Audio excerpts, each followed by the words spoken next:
Toward the end of September the lumber was brought for the construction of a barn on the Artel land, and the butter was sold, and showed a profit. The new administration, on the whole, worked admirably in practice, or at least it seemed so to Levin. But in order to explain the whole subject into a clear light theoretically, and to finish his treatise, which Levin imagined was likely not only to revolutionize political economy, but even to annihilate this science, and to make the beginnings of a new one, treating of the relations of the peasantry to the soil, he felt that it was necessary to go abroad, and to learn, from observation on the spot, all that was going on in that direction, and to find conclusive proofs that all that was done there was not the right thing. He was only waiting for the delivery of the wheat to get his money and make the journey. But the autumn rains set in, and portions of the wheat and potatoes were not as yet garnered. All work was at a standstill, and it was impossible to deliver the wheat. The roads were impracticable, 2 mills were washed away by the freshet, and the weather kept growing worse and worse. But on the morning of October 12th the sun came out, and Levin, hoping for a change in the weather, began resolutely to prepare for his journey. He sent the overseer to the merchant to negotiate for the sale of the wheat, and he himself went out for a tour of inspection of the estate, in order to make the last remaining arrangements for his journey. Having accomplished all that he wished, he returned at nightfall, wet from the rivulets that trickled from his waterproof down his neck and inside his high boots, but in a happy and animated frame of mind. Toward evening the storm increased. The hail pelted so violently the drenched horse that she shook her ears and her head and went sideways. But Levin, protected by his bashlyk, felt comfortable enough, and he cheerfully gazed around him, now at the muddy streams running down the wheel tracks, now at the raindrops trickling down every bare twig, now at the white spots where the hail had not yet melted on the planks of the bridge, now at the dry but still pulpy leaf clinging with its stout stem to the denuded elm. In spite of the gloomy aspect of nature, he felt in particularly good spirits. His talks with the peasants in a distant village convinced him that they were beginning to get used to his new arrangements, and an old dvornik, at whose house he stopped to dry himself, evidently approved of his plan, and wanted to join the association for the purchase of cattle.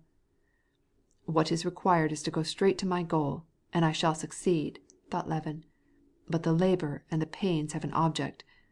I am not working for myself alone, but the question concerns the good of all. The whole way of managing our estates, the condition of all the people must be absolutely changed. Instead of poverty, universal well-being, contentment. Instead of enmity, agreement and union of interests. In a word, a bloodless revolution, but a mighty revolution, beginning in the little circuit of our district, then reaching the province of Russia, the whole world. The conception is so just that it cannot help being fruitful. Yes, indeed, this goal is worth working for. And there is absolutely no significance in the fact that I, Kostya Levin, my own self, a man who went to a ball in a black necktie, and was rejected by a Shtcherbatsky, am a stupid and a good-for-nothing. That is neither here nor there. I believe that Franklin felt that he was just such a good-for-nothing, and had just as little faith in himself, when he took everything into account. And, probably, he had his Agafya Mihalovna also, to whom he confided his secrets." With such thoughts Levin reached home in the dark. The overseer, who had been to the merchant, came and handed him a part of the money from the wheat. The agreement with the dvornik was drawn up, and then the overseer told how he had seen wheat still standing in the field by the road, while his 160 stacks, not yet brought in, were nothing in comparison to what others had. After supper Levin sat down in his chair as usual with a book, and as he read he began to think of his projected journey, especially in connection with his book. That evening the whole significance of his undertaking presented itself to him with remarkable clearness, and his ideas fell naturally into flowing periods, which expressed the essence of his thought. "I must write this down," he said to himself. "It must go into a short introduction, though before I thought that was unnecessary." He got up to go to his writing table, and Laska, who had been lying at his feet, also got up, and, stretching herself, looked at him as if asking where he was going. But he had no time for writing, for the various superintendents came for their orders, and he had to go to meet them in the anteroom.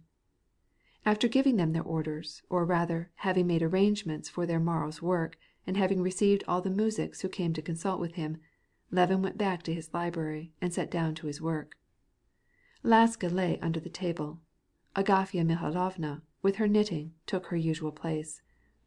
After writing some time, Levin suddenly arose and began to walk up and down the room. The memory of Kitty and her refusal, and the recent glimpse of her, came before his imagination with extraordinary vividness. "Now, there's no need of your getting blue," said Agafya Mikhailovna. "Now, why do you stay at home? You had better go to the warm springs, if your mind is made up." "I'm going day after tomorrow, Agafya Mikhailovna, but I had to finish up my business." "Your business, indeed! Haven't you given these muzhiks enough already? And they say, our baron is trying to buy some favor from the Tsar. And strange it is. Why do you bother yourself so about the muzhiks?" "I'm not bothering myself about them. I am doing it for my own good." Agafya Mikhailovna knew all the details of Levin's plans, for he had explained them to her, and he had often had discussions with her and had not agreed with her comments. But now she entirely misapprehended what he said to her. "For your own soul it is certainly important. To think of that is above everything," she said, with a sigh. "Here's Parfen Denisovitch. Although he could not read, may God give us all to die as he did," said she, referring to a household servant who had recently died. "They confessed him and gave him extreme unction." "I did not mean that," said he. "I mean that I am working for my own profit. It will be more profitable to me if the muzhiks will work better." "There, you will only have your labor for your pains. The lazy will be lazy and always do things over his left shoulder. Where he has a conscience, he'll work. If not, nothing will be done." "Well, well. But don't you yourself say that Ivan is beginning to look out for the cows better?" "I say this one thing," replied Agafya Mikhailovna, evidently not at random, but with a keen logical connection of thought. "You must get married, that's what." Agafya Mikhailovna's observation about the very matter that preoccupied him angered him and insulted him. He frowned, and, without replying, sat down to his work again, repeating to himself all that he had thought about the importance of his work. Occasionally amid the silence he noted the clicking of Agafya Mikhailovna's needles, and, remembering what he did not wish to remember, he would frown. At 9 o'clock the sound of bells was heard, and the heavy rumbling of a carriage on the muddy road. "There, here's some visitors coming to see you. You won't be bored any more," said Agafya Mikhailovna, rising and going to the door. But Levin stepped ahead of her. His work did not progress now, and he was glad to see any guest. Before Levin got halfway downstairs, he heard in the vestibule the sound of a familiar cough, but the sound was covered by the noise of his own footsteps, and he hoped that he was mistaken. Then he saw the tall bony figure which he knew so well, but even now, when there seemed to be no possibility of deception, he still hoped that he was mistaken, and that this tall man who was divesting himself of his shuba and coughing was not his brother Nikolai. Levin loved his brother, but it was always extremely disagreeable to live with him. Now especially, when Levin was under the influence of the thoughts and suggestions awakened by Agafya Mikhailovna, and was in a dull and melancholy humor, the presence of his brother was indeed an affliction. Instead of a gay, healthy visitor, some stranger who, he hoped, would drive away his perplexities, he was obliged to receive his brother, who knew him through and through, who could read his most secret thoughts, and who would oblige him to share them with him, and this he did not like to do.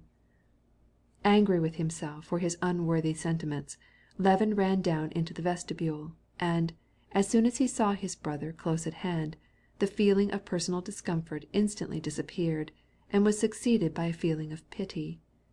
Terrible as his brother Nikolai had been when he saw him before by reason of his emaciation and illness, he was now still more emaciated, still more feeble.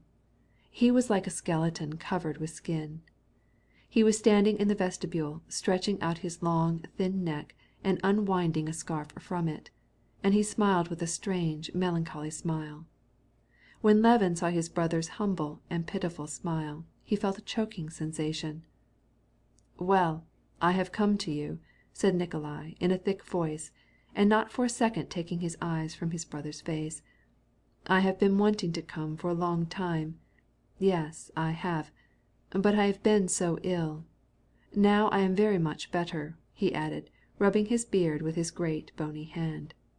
"Yes, yes," replied Levin, and it was still more terrible to him when, as he touched his brother's shriveled cheeks with his lips, he felt his fever flush, and saw the gleam of his great, strangely brilliant eyes. Some time before this, Konstantin Levin had written his brother that, having disposed of the small portion of their common inheritance, consisting of personal property, a sum of 2,000 rubles was due as his share. Nikolai said that he had come to get this money, and especially to see the old nest, to put his foot on the natal soil, so as to get renewed strength, like the heroes of ancient times. Notwithstanding his tall, stooping form, notwithstanding his frightful emaciation, his movements were, as they had always been, quick and impetuous. Levin took him to his room. Nikolai changed his dress and took great pains with his toilet, which in former times he neglected. He brushed his thin-shaven hair and went upstairs smiling. He was in the gayest and happiest humor, just as Konstantin had seen him when he was a child. He even spoke of Sergey Ivanovitch without bitterness. When he saw Agafya Mikhailovna, he jested with her, and questioned her about the old servants. The news of the death of Parfen Desinuich made a deep impression on him. A look of fear crossed his face, but he instantly recovered himself. "He was very old, was he not?" he asked, and he quickly changed the conversation. "Yes, I am going to stay a month or two with you, and then go back to Moscow. You see, Myagkov has promised me a place, and I shall enter the service. Now I have turned over a new leaf entirely," he added. "You see, I have sent away that woman." "Marya Nikolaevna? How? What for?" "Ah, she was a wretched woman. She caused a heap of tribulations." But he did not tell what the tribulations were. He could not confess that he had sent Marya Nikolaevna away because she made his tea too weak, still less because she insisted on treating him as an invalid. "Then, besides, I want to begin an entirely new kind of life. Of course, I, like everybody else, have committed follies, but the present, I mean the last one, I don't regret it, provided only I get better, and better, thank the Lord. I feel it already." Levin listened, and tried in vain, to find something to say.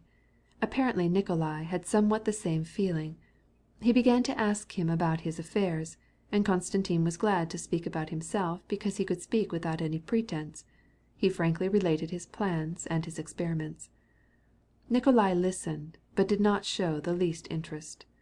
These two men were so related to each other, and there was such a bond between them, that the slightest motion, the sound of their voices, spoke more clearly than all the words that they could say to each other. At this moment both were thinking the same thought, Nikolai's illness and approaching death, dwarfing everything else into insignificance. Neither of them dared make the least allusion to it, and therefore all that either of them said failed to express what really occupied their minds, and was therefore false.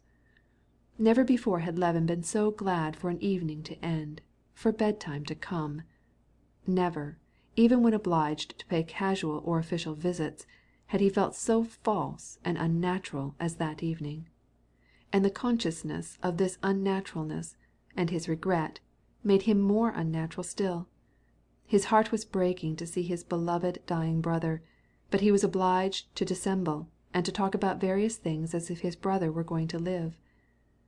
As at this time the house was damp and only his own room was warm, Levin offered to share it, with a partition between them, with his brother.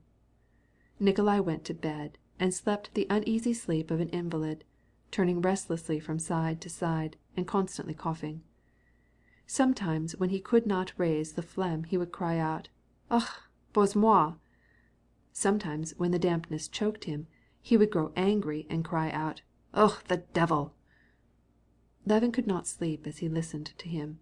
His thoughts were varied, but they always returned to one theme: death.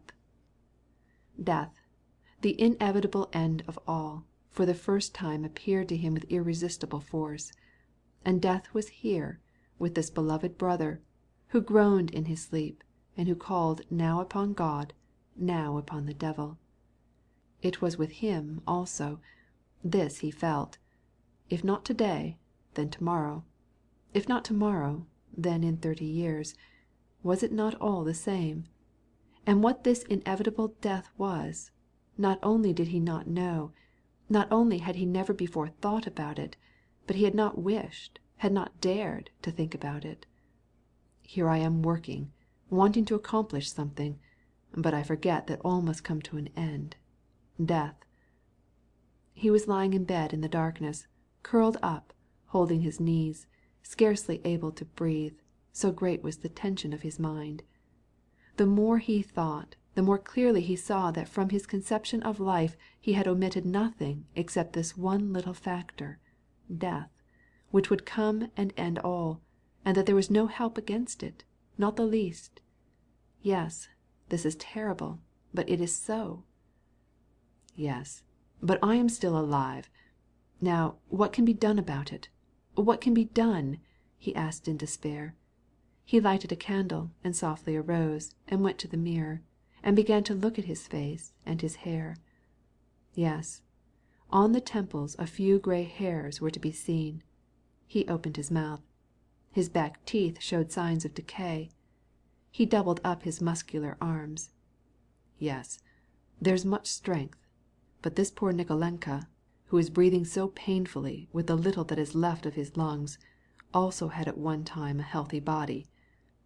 And suddenly he remembered how when they were children and were put to bed, they would wait until Fyodor Bogdanuitch got out of the door, and then begin a pillow fight, and laugh so unrestrainedly that not even the fear of Fyodor Bogdanuitch could quench this exuberant and intoxicating sense of the gaiety of life. But now, there he lies in bed with his poor hollow chest, and I, ignorant why. And what will become of me? Ka! Ah! What the devil are you doing? Why don't you go to sleep? Demanded his brother's voice. I don't know. Insomnia, I guess. But I have been sleeping beautifully. I have not had any sweat at all. Just feel, no sweat. Levin felt of him. Then he got into bed again, put out the candle, but it was long before he went to sleep. Still in his mind arose this new question, how to live so as to be ready for the inevitable death. There, he is dying. Yes, he will die in the spring. How can I aid him? What can I say to him? What do I know about it? I had even forgotten that there was such a thing. Levin had long before made the observation that often people who surprise you by an abrupt transition grow unendurable by reason of their gentleness and excessive humility, unreasonableness and peremptory ways. He foresaw that this would be the case with his brother, and, in fact, Nikolai's sweet temper was not of long duration. On the very next morning he awoke in an extremely irritable temper, and immediately began to pick a quarrel with his brother by touching him on the most tender points. Levin felt himself to blame, but he could not be frank. He felt that if they had not both dissimulated their thoughts, but had spoken from their very hearts, they would have looked into each other's eyes, and he would have said only this: "You are going to die. You are going to die." And Nikolai would have answered only this: "I know that I am dying, and I am afraid. And they would have said nothing more if they had spoken honestly from their hearts. But as this sincerity was not possible, Konstantin tried to do what all his life long he had never succeeded in doing, though he had observed that many persons could do it, and that without doing it life was almost impossible. He tried to talk about something that was not in his mind, and he felt that his brother divined his insincerity, and was therefore irritated and angry, and found fault with all that he said. On the third day Nikolai began to discuss the question of his brother's reforms, and to criticize them, and in a spirit of contrariety to confound his scheme with communism. "You have only taken your idea from some one else, and you distort it, and want to apply it to what is not suited to receive it." "Yes, but I tell you that the two have nothing in common.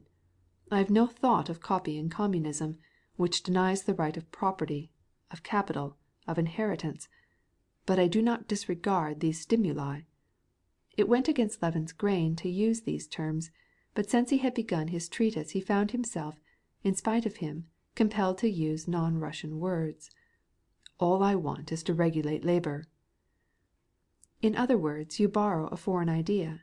You take away from it all that gives it force, and you pretend to make it pass as new," said Nikolai, angrily craning his neck in his cravat. "Yes, but my idea has not the slightest resemblance—" "This idea," interrupted Nikolai, smiling ironically, and with an angry light in his eyes, "communism, has at least one attractive feature, and you might call it a geometrical one. It has clearness and logical certainty. Maybe it is utopia, but let us agree that it can make a tabula rasa of the past, so that there shall be no property of family, but only freedom of labor. But you don't accept this." "But why do you confound them? I never was a communist." "But I have been, and I believe that if communism is premature, it is, at least, reasonable, and it is as sure to succeed as Christianity was in the early centuries. And I believe that labor must be regarded from the scientific standpoint. In other words, it must be studied. Its constitution must be known, and—" "Now, that is absolutely idle. This force goes of itself, and takes different forms, according to the degrees of its development. Everywhere this order has been followed. Slaves, the métayers, free labor, and here in Russia we have the farm, the errand or leasehold, our system of apprenticeship. What more do you want?"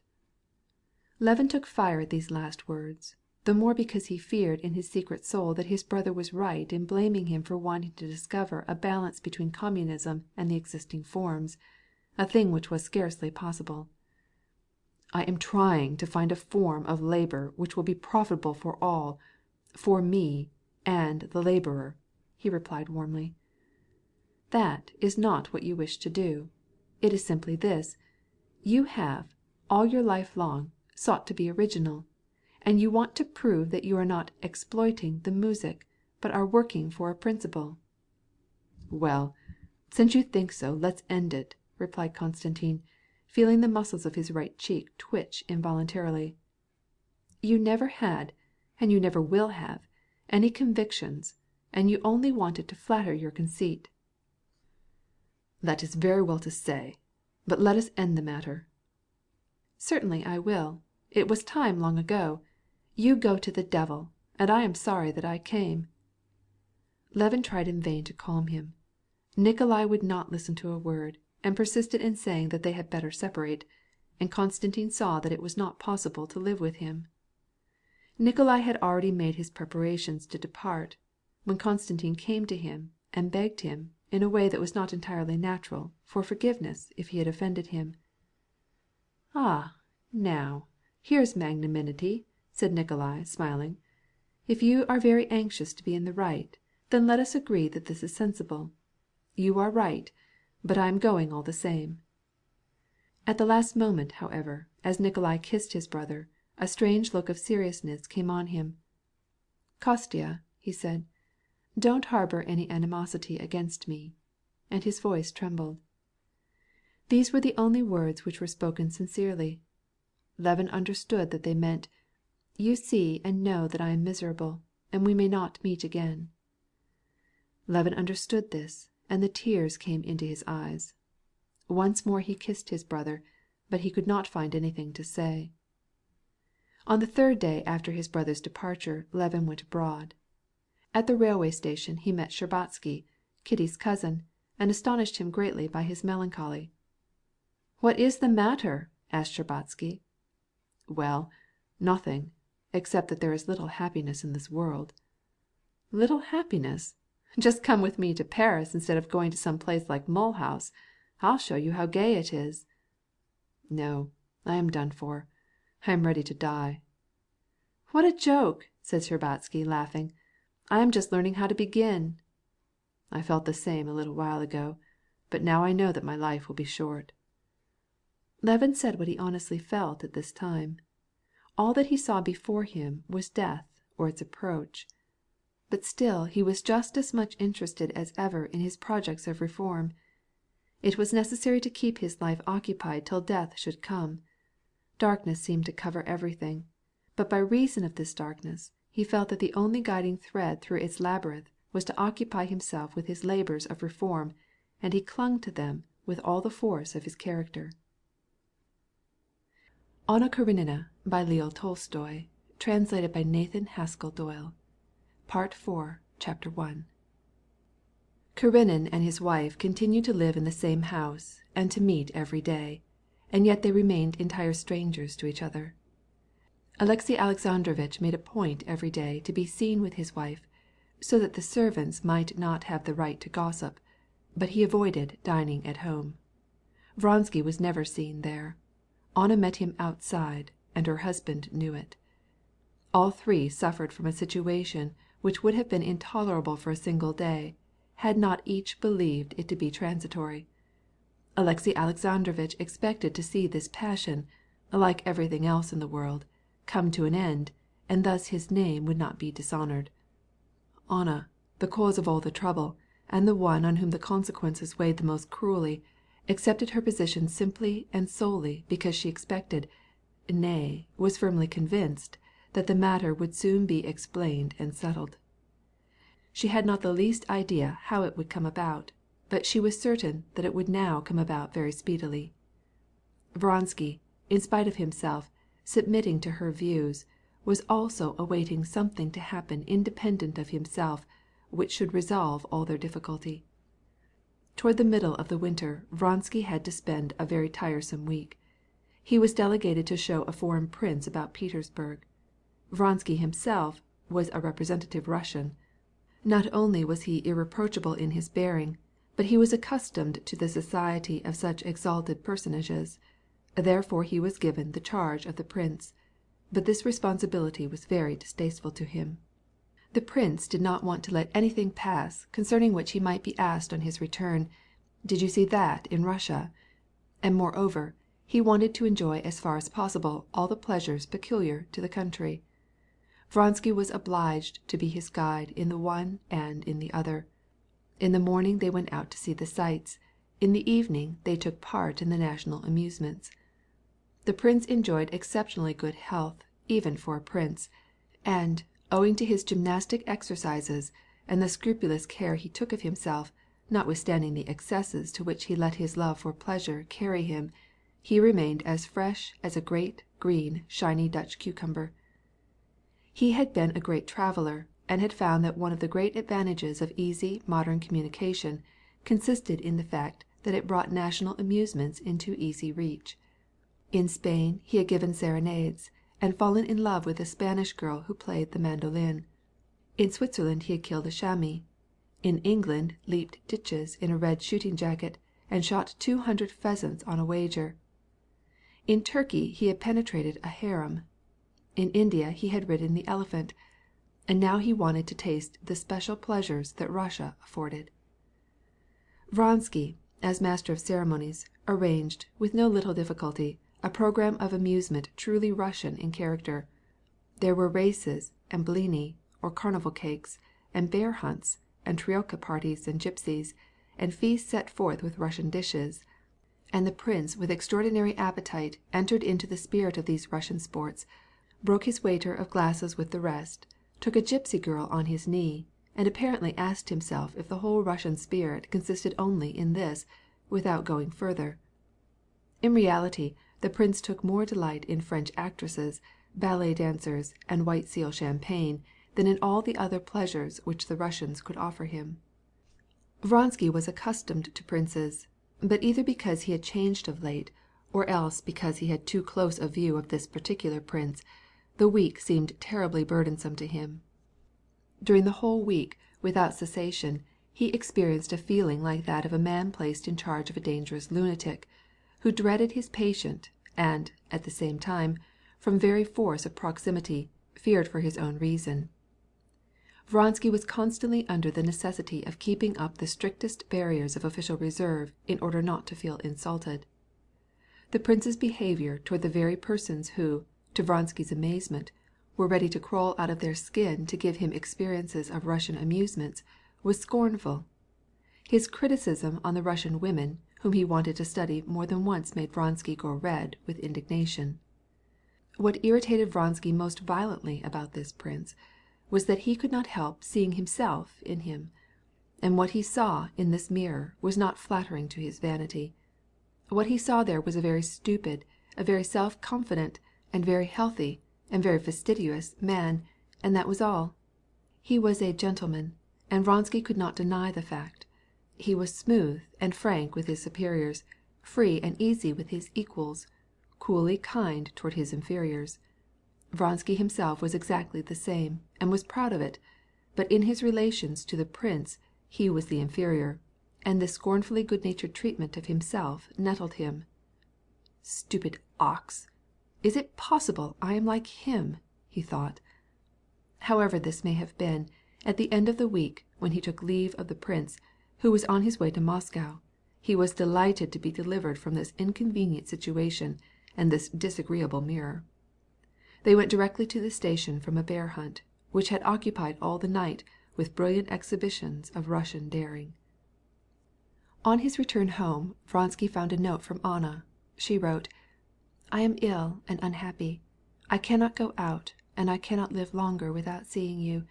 Come this evening. Alexey Alexandrovitch will be at the council from 7 o'clock till 10. This invitation, given in spite of her husband's formal prohibition, seemed strange to him, but he finally decided to go to Anna's. Since the beginning of the winter, Vronsky had been promoted as colonel. He had left the regiment and was living alone. After having finished his breakfast, he stretched himself out on the divan, and in 5 minutes the recollection of the wild scenes of the preceding days became curiously mingled in his mind with Anna and a peasant whipper-in, who had performed an important part in the bear hunt, and finally he fell asleep. He awoke. Night had come. Shivering with apprehension, he hastily lighted the candle. "What has happened to me? What terrible dream have I had?" he asked himself. Yes, the peasant, a dirty little man with a dishevelled beard, bent something or other up double and pronounced some strange words in French. I didn't dream anything else. Why am I so terrified? But in recalling the peasant and his incomprehensible French words, a sense of something horrible sent a cold shiver down his back. What nonsense, he thought, as he looked at his watch. It was already 8:30. He called his man, dressed quickly, went out, and entirely forgetting his dream, thought only of being late. As he approached the Karenins' house, he again looked at his watch and saw that it lacked 10 minutes of 9. A high, narrow carriage, drawn by 2 gray horses, stood in front of the door. He recognized Anna's carriage. She was coming to my house, he said to himself. And it would be better. It is disagreeable for me to go into this house, but it makes no difference to me. I cannot conceal myself. And, with the manner of a man accustomed from childhood to act above board, he left his sleigh and mounted the steps. The door opened, and the Swiss, carrying a plaid, motioned to the carriage to draw near. Vronsky, who was not accustomed to observe details, was struck by the look of astonishment which the Swiss gave him. At the door, Vronsky came near running into Alexey Alexandrovitch. A gaslight placed at the entrance of the vestibule threw full light on his pale, worn face. He wore a black hat and a white cravat showing under a fur collar. Karenin's gloomy, dull eyes fixed themselves on Vronsky, who bowed. Alexey Alexandrovitch, drawing his lips together, raised his hand to his hat and passed. Vronsky saw him get into his carriage without turning round, take his plaid and opera-glass, which the Swiss servant handed through the door, and disappear. Vronsky went into the anteroom. His brows were contracted, and his eyes flashed with anger and outraged pride. What a situation, thought Vronsky. If he would fight to defend his honor, I should know what to do to express my sentiments. But this weakness, or cowardice, he places me in the position of a deceiver, which I never was and never will be. Since the explanation that he had had with Anna in the Vereda garden, Vronsky's idea had greatly changed. Involuntarily overcome by Anna's weakness, for she had given herself to him without reserve and expected from him only the decision as to her future fate, Vronsky had long ceased to think that this liaison might end up as he supposed it would. His ambitious plans had again been relegated to the background, and he, feeling that he had definitely left that circle of activity where everything was determined, gave himself up entirely to his feeling, and this feeling drew him more and more vigorously towards her. Even in the reception room, he heard her footsteps drawing near. He knew that she was waiting for him and had just entered the drawing room near by to watch for him. "No," she cried, seeing him enter. "Things cannot go on this way." And at the sound of her own voice her eyes filled with tears. "If this is going on this way, it would be far better if it had ended long ago." "What is the matter, my friend?" "The matter!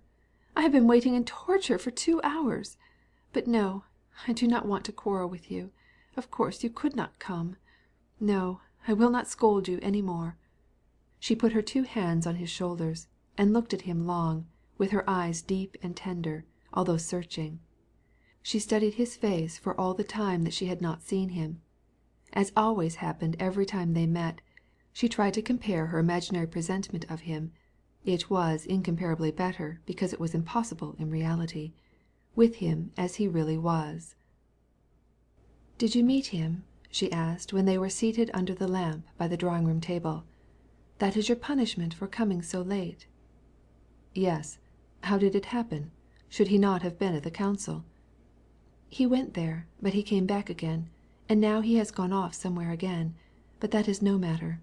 Let us talk no more about it. But where have you been? All this time with the prince?" She knew the most minute details of his life.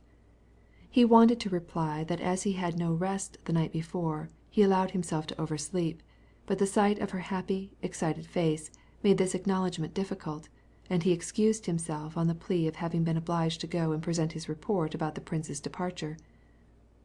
"It is over now, is it? Has he gone?" "Yes, thank the Lord, it is all done with. You have no idea how intolerable this week has seemed to me." "Why so? Here you have not been leading the life customary to young men," she said, frowning, and, without looking at Vronsky, she took up some crocheting that was lying on the table and pulled out the needle. "I renounced that life long ago," he replied, wondering at the sudden change in her beautiful face, and trying to discover what it portended. "I assure you," he added smiling, and showing his white teeth, "that it was overpoweringly unpleasant to me to look at that old life again, as it were, in a mirror." She kept her crocheting in her hand, although she did not work, but looked at him with strange, brilliant, not quite friendly eyes. "Liza came to see me this morning.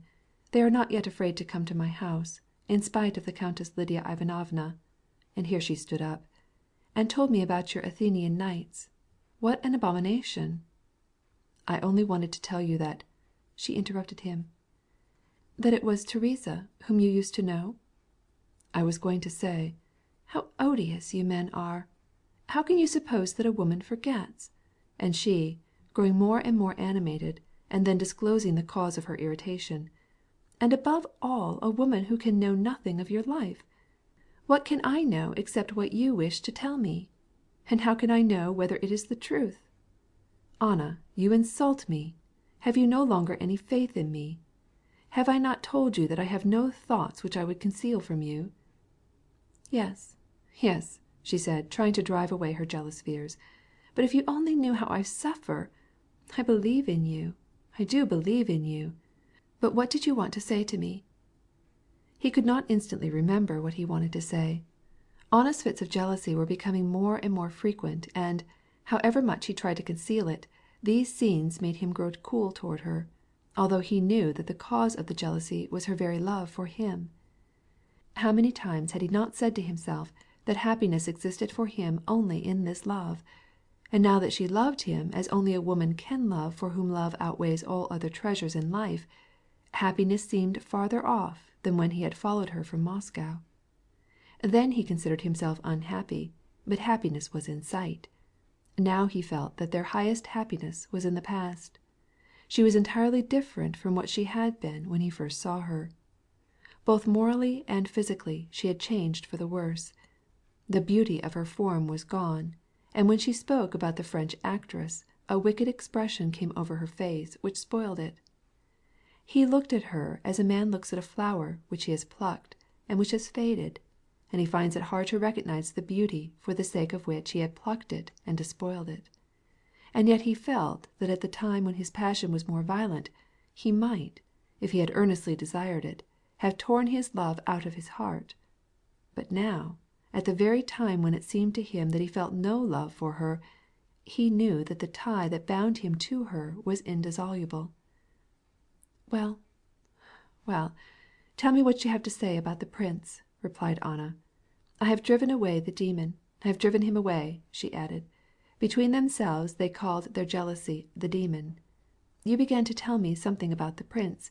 Why was it so disagreeable to you?" "Oh, it was unbearable," replied Vronsky, trying to pick up the thread of his thought again. "The prince doesn't improve on close acquaintance. I can only compare him to one of those highly fed animals which take first prizes at exhibitions," he added, with an air of vexation which seemed to interest Anna. "No, but how? Is he not a cultivated man, who has seen much of the world?" "It is an entirely different kind of cultivation, their cultivation. One would say that he was cultivated only for the sake of scorning cultivation, as he scorns everything else, except animal pleasures." "But are you not also fond of all these animal pleasures yourself?" said Anna, and once more he noticed the gloomy look in her eyes which avoided his. "Why do you defend him?" he asked, smiling. "I am not defending him.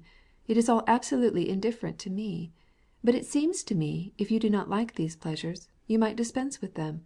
But you enjoy going to see that Teresa in the costume of Eve." "There is the demon again," said Vronsky, taking her hand which lay on the table and kissing it. "Yes, but I can't help it. You can't imagine what I suffered while I was waiting for you. I do not think I am jealous. I am not jealous. When you are here with me, I believe in you.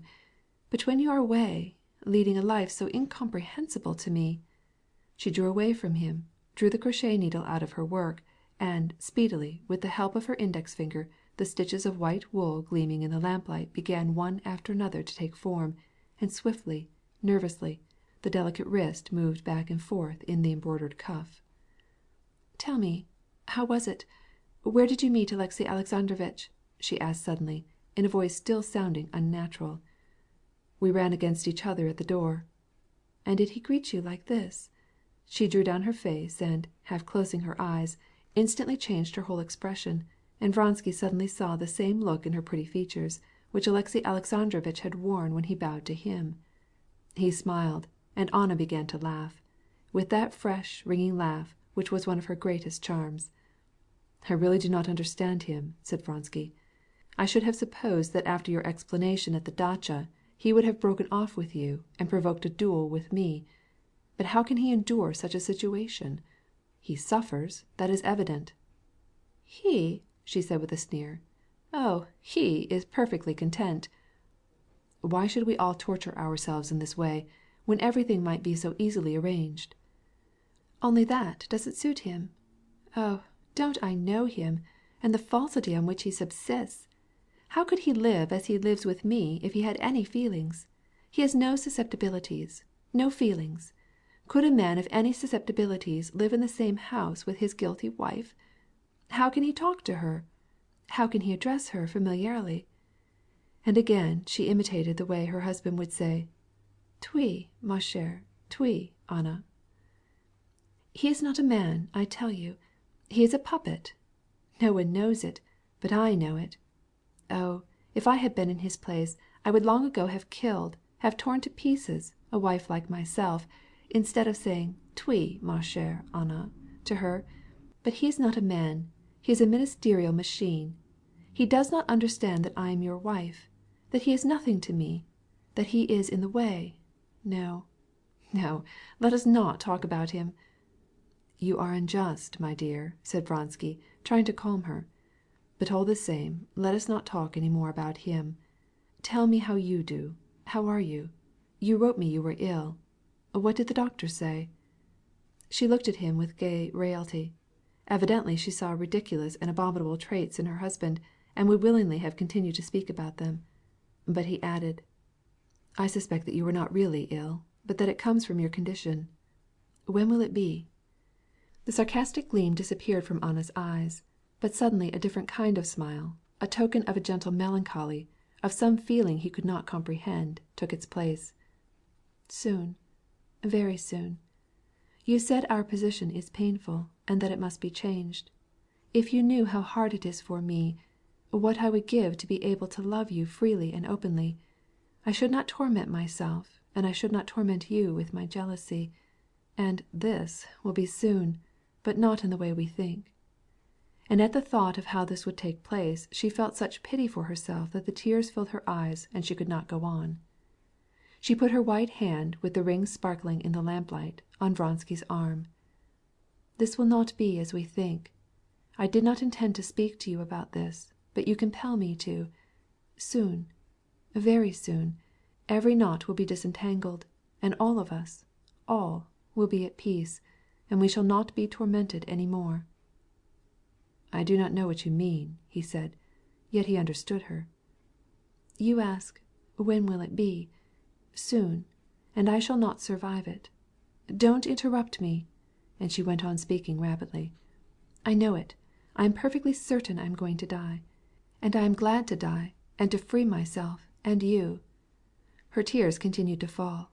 Vronsky bent over her hand and began to kiss it, and tried to conceal his own emotion, which he knew he had no ground for feeling, but which he could not overcome.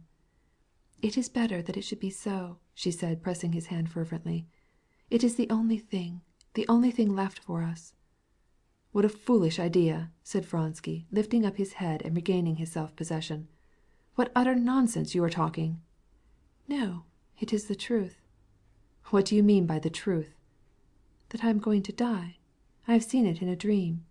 "In a dream," repeated Vronsky, involuntarily recalling the music of his nightmare. "Yes, in a dream," she continued. "I had this dream a long time ago.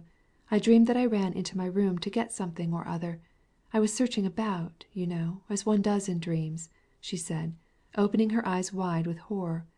"And I noticed something standing in the corner of my room." "What nonsense! How do you suppose—" But she would not let him interrupt her. What she was telling was too important to her. "And this something turned around, and I saw a little dirty music with an unkempt beard.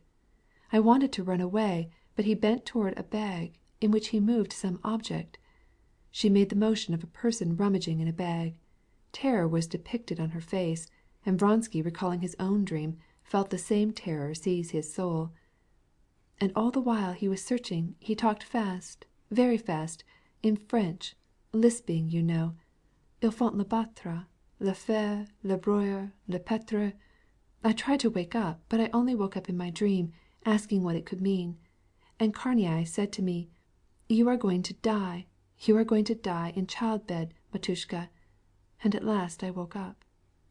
"What an absurd dream," said Vronsky, but he himself felt that there was no conviction in his voice. "But let us say no more about it. Ring, I am going to give you some tea, so stay a little longer. It is a long time since I—" She suddenly ceased speaking. The expression of her face instantly changed. Horror and emotion disappeared from her face, which assumed an expression of gentle, serious, and affectionate solicitude. He could not understand the significance of that change. She had felt within her the motion of a new life. After meeting Vronsky on the porch, Alexey Alexandrovitch went, as he had planned, to the Italian opera. He sat through 2 acts, and saw everyone whom he needed to see.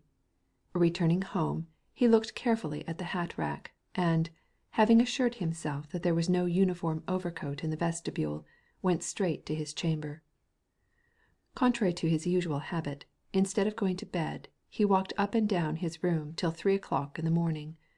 Anger kept him awake, for he could not forgive his wife for not being willing to observe the proprieties, and for not fulfilling the one condition that he had imposed on her, that she should not receive her lover in his house. She had not complied with his requirement, and he felt bound to punish her, carry out his threat, demand a divorce, and take away his son from her. He knew all the difficulties that would attend this action, but he had said that he should do it, and now he was bound to carry out his threat. The Countess Lydia had often said that this was the easiest way out of his position, and recently the practice of divorce had reached such a pitch of perfection that Alexey Alexandrovitch saw in it a means of escaping its formal difficulties.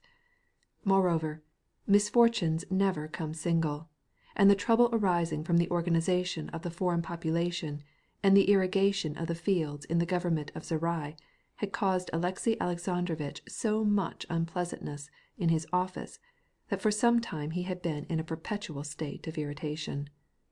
He passed the night without sleeping, and his anger increasing all the while in a sort of colossal system of progression, by morning was directed even to the most trivial object. He dressed hastily, and went to Anna as soon as he knew she was up. He was afraid of losing the energy which he needed for his explanation with his wife. It was as if he carried a full cup of wrath and was afraid of spilling it.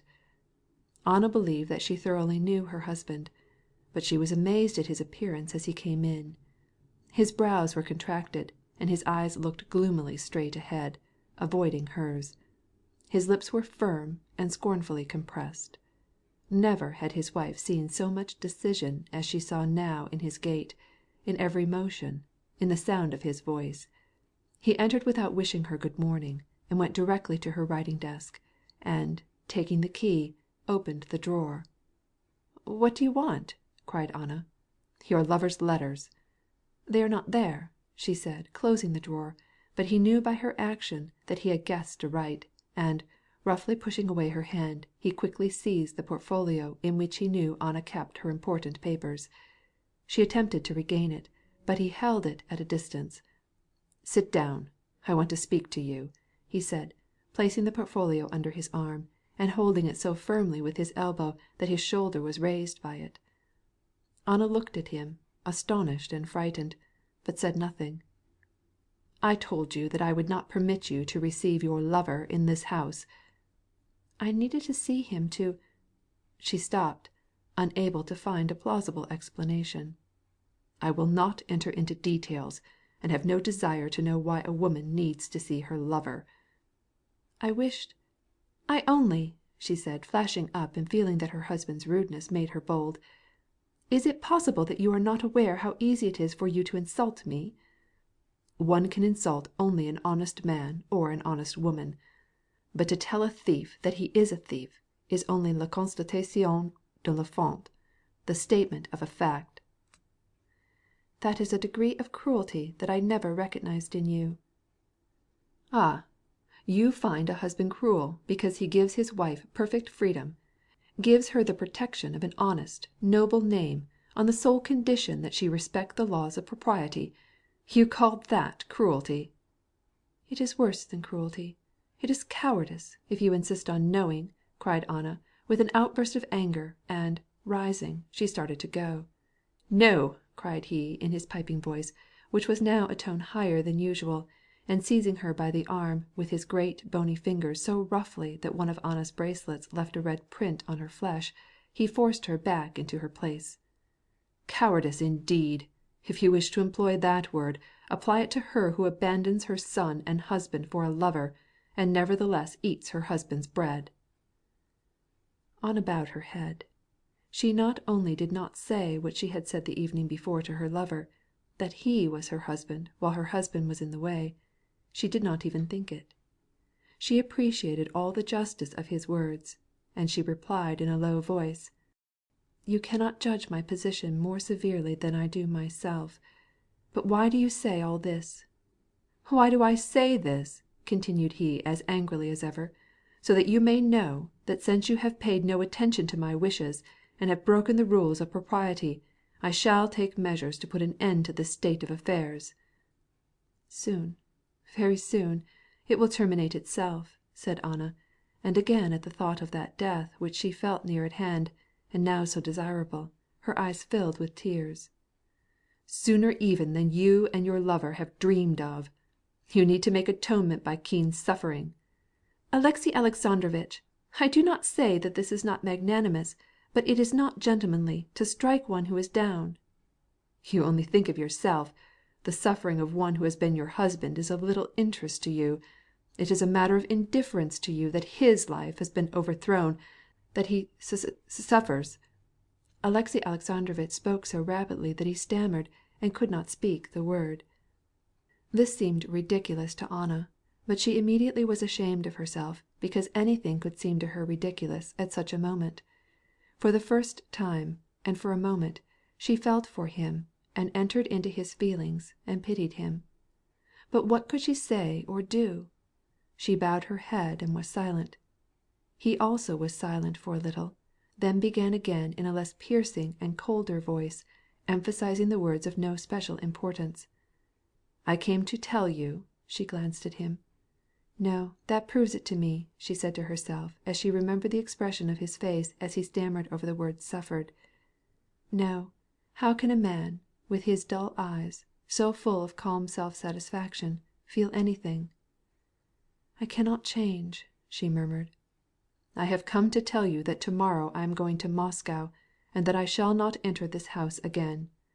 You will learn of my determination from the lawyer who will have charge of the preliminaries of the divorce. My son will go to my sister," he added, recalling with difficulty what he wanted to say about the child. "You want to take Seroza away so as to cause me pain," she cried, glaring at him. "You do not love him. Leave Seroza." "Yes, I have lost even my love for my son because the repulsion you inspire in me includes him, but I shall keep him, nevertheless. Good morning." He was about to go, but she detained him. "Alexey Alexandrovitch, leave Seroza with me," she whispered again. "That is all I ask of you. Leave him with me till I shall soon be confined. Leave him with me." Alexey Alexandrovitch flushed with indignation, pushed away the arm that held him back, and left her without replying.